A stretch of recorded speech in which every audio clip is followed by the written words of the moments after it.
नमस्कार श्रोते हो. मी अर्चना रवींद्र शिर्के माऊली कथाकथनमध्ये तुमचे पुन्हा एकदा स्वागत करते. आपण ऐकत आहोत मैना, लेखक देवदत्त पाटील. मला अमुक तमुक हवं म्हणून मैनेनं कधी बापाकडे हट्ट धरला नाही, कारण तो हट्ट पुरवला जाणार नाही हे तिला कळत होतं. आपल्या आवडीनिवडीलाही ती मुरड घाली आणि बाप आणून देईल ते पसंत करी. तिनं स्वतःहून कधी नव्या कपड्यांची मागणी केली नाही. फाटलेले तरी पुन्हा शिवून दुरुस्त करून ती जुने कपडे वापरी. म्हातारी 50दा धनाला आठवण करून देई तेव्हा तो स्वस्त आणि टिकाऊ कपडे आणत असे. उठसूट म्हातारी वटवट करी, तिच्या आबाला शिव्या घाली.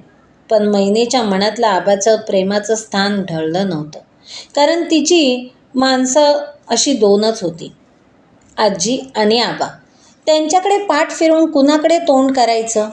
आजीची सेवा ती करीत असेच, पण दारुड्या बापाकडे ती दुर्लक्ष करीत नसे. धना कुठे दारू पिऊन पडल्याचं कळलं तर ती धावत जाई आणि त्याच्याशी गोड बोलत त्याच्या कलानं घेत त्याला हाताशी धरून घरी घेऊन येई. मग कधी कधी तिच्या आबाला मायेचा वात्सल्याचा उमाळा येई. दारूच्या नशेतच तो तिच्याविषयीचे कौतुकाचे शब्द वरगळत राही. माझी लाडकी लेक म्हणून तिच्या पाठीवर हात फिरवी. अशी गुणाची पोरगी अख्ख्या हिंदुस्थानात सापडणार नाही म्हणून प्रशंसा करी. मैनेचं लग्न मी मोठ्या थाटामाटात करणार.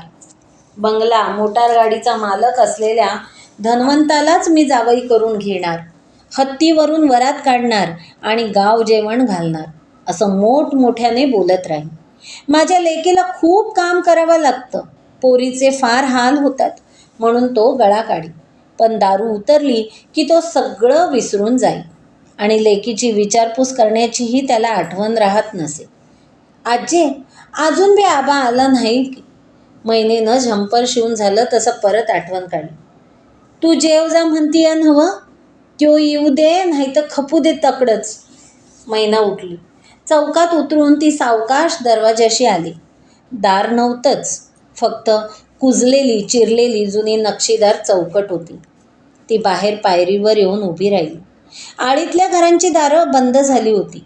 8-10 घरापलीकडे चव्हाणाच्या घरापुढच्या कट्ट्यावर 4 माणसं बोलत बसलेली दिसली. तिथं विजेचा खांब होता आणि खांबावरच्या दिव्याच्या उजेडात ती मंडळी पान खात गप्पा छाटीत बसली होती. त्यांच्याही पलीकडे शेलाराचं घर होतं आणि त्याचंही दार लागलेलं दिसत होतं. म्हणजे तिचे आबा तिथे नव्हते. त्याच्या बैठकीचं दुसरं ठिकाण म्हणजे गावडीच्या दुसऱ्या टोकाला तळ्याजवळचं हॉटेल. तिथं हातभट्टीची मिळायची. दारू पीत भजी भडंग खात बरीच मंडळी रात्री उशिरापर्यंत बोलत बडबडत भांडत तंडत वेळ घालवीत असत. मैना दिवसभर रानावनात फिरून कंटाळली होती, तरीही तिनं बापाला आणायला जायचं ठरवलं. गावात जागोजाग खांबाखांबावर विजेचे दिवे असल्याने रस्त्यावर उजेड होताच.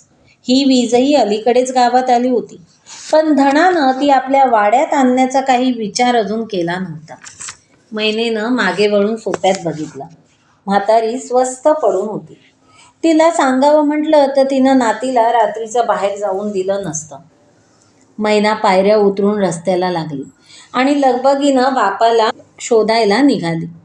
ती चव्हाणांच्या घराजवळ आली तसं भीमा जाधव तिच्याकडे लक्ष गेलं. काय ग मैने, रातीचं कुठं चाललीस? आणि त्यानं पानाची पिचकारी दूरवर मारून विचारलं. आबा आले नाहीत अजून. खुळी काय तू? एवढ्या रातीचं एकलीच त्याला हुडकायला निघाली होय? जा घरला, येईल की तो भुका लागल्यावर. जातोय कुठं? ते झालं पर. अगं येडे, कुठं कुठं म्हणून हुडकणार त्याला? दादू चव्हाणानं विचारलं. म्हैसाळकरांच्या हॉटेलात, तिनं उत्तर दिलं. तर नाही त्यो, मगाशीच मी आलो तकडनं. मग आता कुठं बघायचं? मैनेला कोडं पडलं. दीस बुडायच्या टायमाला म्या त्याला बबन्या खंकाळ्याच्या दुकानात बघितला होता, भीमा जाधवानं सांगितलं. पर तू नग जाऊ तकडं, रामोश्यांची कुत्री फाडून खातील तुला, भीमानं पुढे सुचवलं. काय करावं या विचारात मैना जागीच उभी असताना पुढच्या वळणावरून भेलकांडत येणारा एक माणूस तिच्या नजरेला पडला. तिचा आबाच होता. तिचा जीव भांड्यात पडला. आले आबा, ती उद्गारली. त्या मंडळींनी वळून बघितलं. वय हवालदारच दिसतोय खरा, भीमा बोलला. धना रस्त्याच्या या कडेनं त्या कडेपर्यंत झोके खात ठेचकाळत झुलत झुलत येत होता. बिन इस्त्रीची खाकी पॅन्ट आणि मळकट ओपन शर्ट, डोक्यावर अस्ताव्यस्त पांढरे केस, एकदम हाडकुळा, दाढीचे खुंटे भरपूर वाढलेले, रोगट सुजवट चेहरा, खोल डोळे, गालफाडं बसलेली, असं नेहमी आढळणाऱ्या दारुड्यासारखं ध्यान. काय हवालदार, जरा लवकर यायचं नाही घरला? एवढ्या रात्रीचं तुझी लेक हुडकायला निघाली ती, भीमा जाधव म्हणाला. धनाजीने आधी तोल सांभाळत स्थिर राहण्याचा प्रयत्न केला. मग त्या मंडळींकडे बघितलं. परत जवळच उभ्या असलेल्या मैनेकडे बघितलं. कोण? भीमराव अण्णा काय? काय म्हणताय अण्णा? एवढ्या रात्रीचं तुझी लेक तुला शोधायला निघाली या म्हणतोय. जरा लवकर यायचं घरला. हां, घरला नवं का? यायला पाहिजेच की, पण त्यो मादरचोद बबन्यानं आय घातली आणि आणि मैक्या काय बोलत होतो मी तर नको म्हणत होतो मी, पण पाजवलीस आल्यानं. आता जा, जेव जा, भीमानं त्याची बडबड वाढायला नको म्हणून सांगितलं. चला आबा, मैनेनं त्याचा हात धरला. धना लेकीच्या आधारानं चालू लागला. तू रात्रीचं बाहेर कशाला पडलीस, मूर्ख कुठली? किती वाट बघायची मग? 10 वाजाया आले असतील की. वाजेनात 10, नाहीतर 11-12. मी काय छोटा बच्चा आहे? बच्चाच हायसा. अजून तुम्हासनी चालायला कुठं येतंय? मैना हसत चेष्टेखोर स्वरात बोलली. चलने को नहीं आता मुझे? अगं पोरटे, हिमालयाच्या दऱ्याखोऱ्या पालथ्या घातल्यात मी. चिन्यांबरोबर वॉर झालं तेव्हा फ्रंटवर होतो मी. मैलोनं मैल माळ तुडवलाय तेव्हा. येस, मी बच्चा काय? चालायला येत नाही म्हणते ही पोरगी. आबा, मी आज वाघाबरोबर लढाई केली. क्या? क्या? वाघाबरोबर फाईट? तुला कुठं भेटला तो? आम्ही आज डोंगरात गुरं नेलती, तर वाघ रेडकूर टपलाता. त्यानं किशावर उडी घेतली ती. मी कुऱ्हाड घेऊन त्याच्या अंगावर गेले. मग वाघ भिवून पळाला. क्या बात है, तुला बघून वाघ भिवून भाग गया. खरी वाघीण आहेस तू, बहादर बापाची मर्दानी लेक. दोघं वाड्यात आले. धनानं हातपाय धुवून घेतले. तो जेवायला बसला. मैना वाढू लागली. बुड्डी झोपली वाटतं. वय, मैना उत्तरली. मी काय झोपल्या र, जन्माची झोप उडवली आहेस तू माझी, म्हातारी कावधारून बोलली. ऐकू आलं का तुला? नको ते ऐकू येतं. इतर वेळी बोंबललं तरी ऐकू येत नाही म्हणतेस. आईला हे सोंग बाके भारी आहे, धना हसत बोलला. तुला काय लाज लज्जा हाय? निदान गिळायला तर येळेवर येत जा की. का टिचभर पोरीचं सत्व बघतोयास? मध्यानरातीचं तिनं तुला हुडकत फिरायचं आणि तू मूत पिऊन कुठेतरी गटारीत आणि उकिरड्यावर लोळत पडायचास. जनाची नाही तर नाही, पण मनाची तरी लाज बाळग की भाड्या. ए म्हातारे, गप्प पडायचं. मी म्हणतो गप्प पडायचं. शिवा द्यायचं काम नाही. मी उकिरड्यात लोळीन नाही तर शेतखान्यात. कशाला काळजी करतेस तू? मला गप्पड म्हणतोस मुडद्या? तुझ्या आईला म्हणतोस? मड उचललं तुझं. जलमलास तवाच नक लावलं असतं तुझ्या नरड्याला तर लई बेस झालं असतं. सोन्याच्या गुणाच्या बायकोला जलमभर छळलास. तिचं वाटुळं केलंस. आता लेकीच्या आयुष्याचा सत्यानाश कर म्हणजे झालं. म्हातारे तोंडावर. ती रांड गेली तिच्या करणीनच. तू बिघडवलीस तिला, मला मालूम है. तूच. तोंडात किड पडतील तुझ्या. पडक भाड्या, आईला असं बोललास तर नरकात जाशील. ह्यो माझा सराफ आहे. हौशीचा तळतळाट तुला सुख लागू देणार नाही.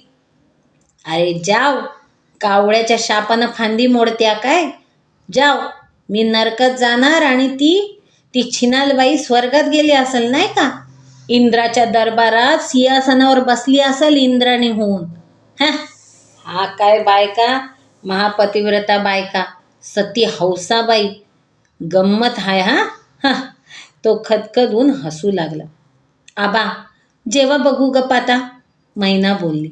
हसता हसता धनाला ठसका लागला. मैनेनं घाईनं पाणी प्यायला दिलं. पाण्याचे 2 घोट घेऊन त्यानं तांब्या बाजूला ठेवला. त्याचा श्वासोच्छवास वेगाने होत होता आणि सारे शरीर गदगदत होते. थोड्या वेळाने त्याचा दम कमी झाला. तो परत जेवू लागला. धना जेवून सोप्यात जाऊन वाऱ्याला पडला. मैनेनेही 4 घास खाऊन घेतले. उष्ट खरकटं आवरलं. भांडी कुंडी व्यवस्थित लावून ठेवली. केर काढून लोटून घेतला. ती बाहेर आली. धना सिगरेट फुंकत बसलेला दिसला. अजून झोपला नाही आबा? तिनं सहज विचारलं. झोपायचं की, झोप येईल तेव्हा झोपायचं. मैने तुला एक गंमत सांगणार हाय. गंमत? कसली? मैना खांबाशी येऊन उभी राहिली. मी तुझं लगीन करायचं ठरवलंय. काहीतरीच, मैना उद्गारली. मी नाही लगीन करणार. का ग? लगीन झालं तर तुम्हाला, आजीला सोडून जावं लागेल की मला. मग काय नवऱ्याच्या घरला आम्हाला नेतेस? खुळी कुठली? पोरीच्या जातीला बिनलग्नाचं कसं राहता येईल? लगीन झालं पाहिजे. नवऱ्याच्या घरला नांदायला गेलं पाहिजे. नाही आबा, आजी लई ठकल्या. तुम्हाला बी बरं नसतंय. मी गेले तर तुमची कोण काळजी करील? मी नाही लगीन करणार. शानीच आहेस. अजून तुला काय कळत नाही? आमची काळजी देवाला. तुझं एकदा लगीन करून दिलं की मी मरायला मोकळा झालो. तुझ्या आईचा फार छळ केला मी. ती साली होतीच तशी. ते जाऊ दे, पण मी तुझं भलं करणार. तुला महाराणीसारखं सुखात ठेवील असाच नवरा बघणार. नोकरीवाला बघणार. मग तुला शेतात काम करायला जावं लागणार नाही. जनावरं हिंडवायची वेळ येणार नाही. शहरात राहायचं. नवऱ्याबरोबर सिनेमाला जायचं. पुरा आबा, झोपा आता. खोटं नाही मैने. त्यो बबन्या खंकाळ्या त्याच्या दुकानात बसलो होतो. बबन्याच्या दोस्ताचा एक पोरगा हाय विक्रमनगरात. शिकलेला हाय. अरे कशाला मोठं बोलतोयास? अजून जागत असलेली म्हातारी ठिसकारली. मन शिकल्याला नोकरीवाला नवरा करतोय लेकीला. पोरीला एक यत्ता सुधीक शिकू दिली नाहीस. पदरात फुटकी कवडी नाही. तुझी अडाणी पोरगी फुकटात करून घ्यायला काय खूळ लागलं का काय त्या नोकरदाराला? तू झोप गप. मी नावाचा धना हवालदार हाय. तू बघत राहा. नाही पोरीचं लगीन नोकरीवाल्याशी केलं तर नाव बदलीन.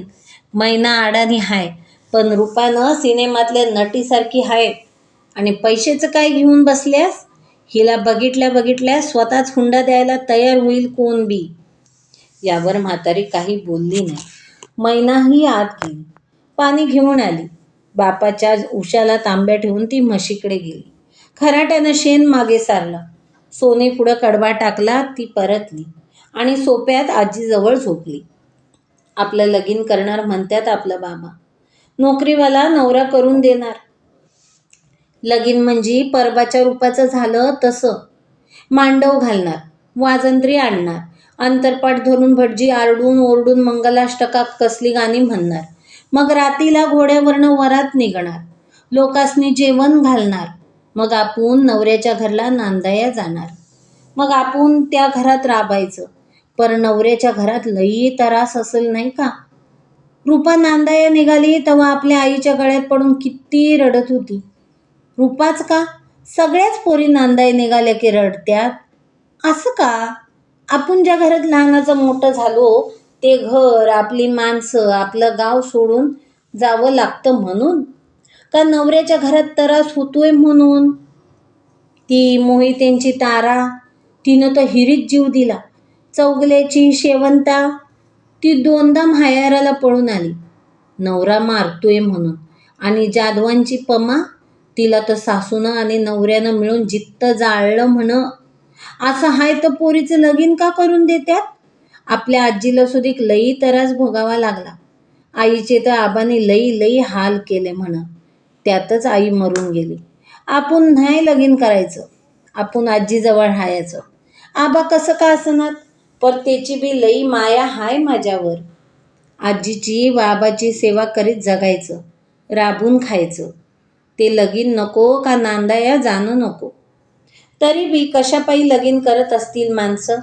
मैना उशीरपर्यंत प्रश्नाचं उत्तर शोधण्याचा प्रयत्न करीत राहिली, पण व्यर्थ. शेवटी डोकं फारच शिनलं तेव्हा ती निवांत झोपी गेली.